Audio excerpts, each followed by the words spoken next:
আহমেদাবাদ বিমান দুর্ঘটনায় মৃত মোট 265 জন।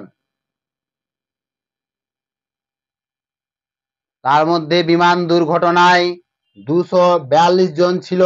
242 জনের মধ্যে 241 জন মৃত হয়েছে। আর বাকি সেই সিভিল হসপিটালের ভিতরে জুনিয়র চিকিৎসক ছিলেন, হসপিটালের উপর আছড়ে পড়ে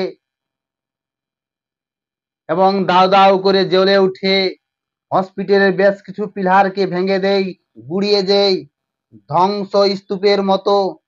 সেই সময় সেই বিমান সিভিল হসপিটালের বেশ কিছু আহত হয়েছিল, তারাও আজ নিহত হয়েছে। বিমান দুর্ঘটনা স্থলে পৌঁছান নরেন্দ্র দামোদর মোদী। বিভিন্ন জায়গা খতিয়ে দেখেন প্রধানমন্ত্রী দামোদর মোদী। সিভিল হসপিটালের ভিতরে বেশ কিছু পিলারকে গুড়িয়ে দিয়েছে, একেবারে ধ্বংসস্তূপ হয়ে গেছে। প্রধানমন্ত্রী দামোদর মোদী ঘটনাস্থলে বিভিন্ন জায়গা খতিয়ে ঘুরিয়ে ঘাড়িয়ে দেখেন।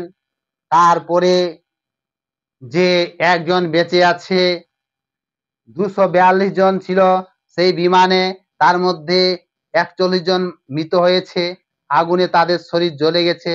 কিন্তু রাখে হরি মারেকে একজন বেঁচে আছে, যার নাম হচ্ছে বিশ্বাস কুমার রমেশ, সে ব্রিটেনের নাগরিক।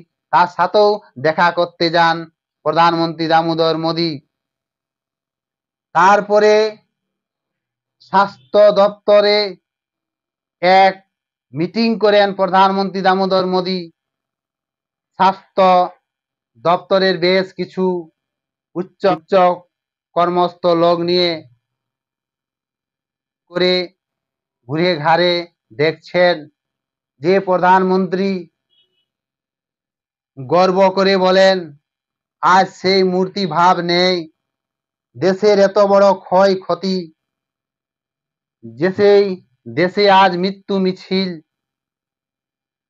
এইসব চিন্তা করে নরেন্দ্র দামোদর মোদী তিনি বিভিন্ন জায়গা ঘুরে ঘাড়ে দেখছেন যে কি করে এমন দুর্ঘটনা ঘটলো।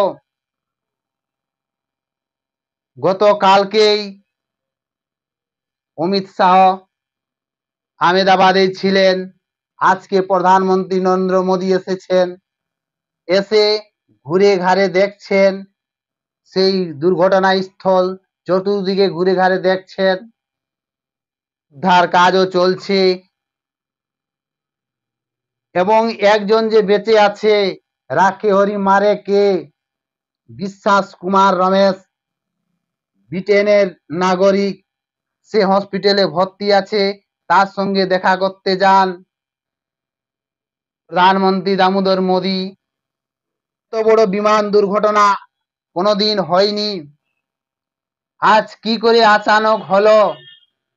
কতই বা বিমানের গতি ছিল, কতই বা উঁচুতে ছিল, কয়েক সেকেন্ডের মধ্যেই ঘটনাটা ঘটেছে। খতিয়ে দেখছে, তদন্তকারী দল নেমেছে।